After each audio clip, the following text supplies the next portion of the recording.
So could we ask Juan about how big a deal was it, do you think, that the candidates came out seemingly quite quickly to match each other, just to sort of cover this flank? Well, you know, in listening, I think that the obvious reason that they've done it now is the Olympics. And I think this comes back to what you were talking about with the Chinese raising the bar for the success of the Olympics. They have made it their international coming out, a party, an occasion, and as such called attention to all that is the realities of China, including their relationships with Tibet and the Dalai Lama. The candidates, I think, are responding to an impulse of sort of American democratic impulses, idealistic impulses, without much background. I thought what you said is an apt analysis of the situation. I fear that most Americans, and even the candidates, do not have that background. Instead, what they have is a sort of knee-jerk reaction which says, oh my gosh, look at this, you know, this is an oppressive regime, more militaristic, not democratic, and taking advantage of the little guy. And here is this saintly figure, the Dalai Lama, one that has been greeted by the president. The president says the Chinese should do more. And there's just no competition here for American sympathy and compassion. So I think that's why the candidates respond as they do. I think that's why young people on the campuses are responding as they do to this issue. I just don't, I mean, you talk about our elites failing to communicate on the trade issue. I think the Chinese have failed to communicate even the Dalai Lama's position with regard to the Olympics and to these kinds of protests. All right. Let's go to some of the questions from the floor. Here's one. In a recent Committee of 100 survey, it found that U.S. congressional staffers, who you could call elitist, if you will, have a more negative view of China than the general public. Quite amazing it was. Does this contradict the statement that the elites has a positive view toward globalization? That was I'm glad somebody raised it, because in this C100 survey on which I had the pleasure to comment recently, that was the most stunning thing, that it looked like congressional staffers were leading the anti-China charge. The simple answer is that when I was speaking about the elites, I was really, I was using the term to describe what I think the economists once called, in its own impish way, Davos man. It's the notion that those of us who now have opportunities that extend beyond one country, beyond two countries, to all countries are just benefiting, and so we're really happy.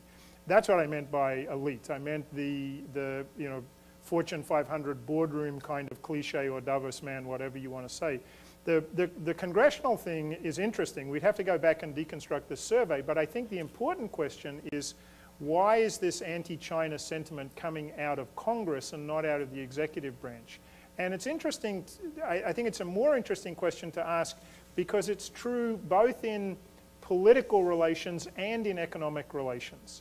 And we always see, at least maybe it's always true in politics as well, but it's certainly true on trade, that the executive branch is more pro-free trade than Congress. And I think we can see reasons for that. But this disjuncture between the executive branch and Congress seems to be as large on China, broadly understood, as anywhere else. So I think the congressional staffers' views in the survey were probably reflecting the public positions, at least, of the Congress people they work for, rather than sort of being a policy wonkdom position. Because, you know, if we look at do a poll of 100 economists, and 99.9 of them say that the rise of China is a good thing, and it's the best economic opportunity the US has to continue the prosperity of the last X decades.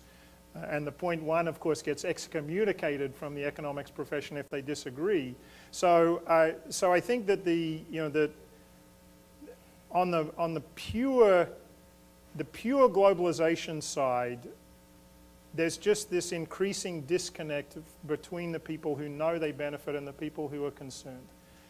The interesting thing in the case of China is it does seem to bleed across into political issues as well. And you know, if I was thinking about a perfect negative storm here, the perfect negative storm is something that's, you know, always behind US-China economic relations is this kind of specter that says, look, they're not an ally, they're not democratic, and they do nasty things to people.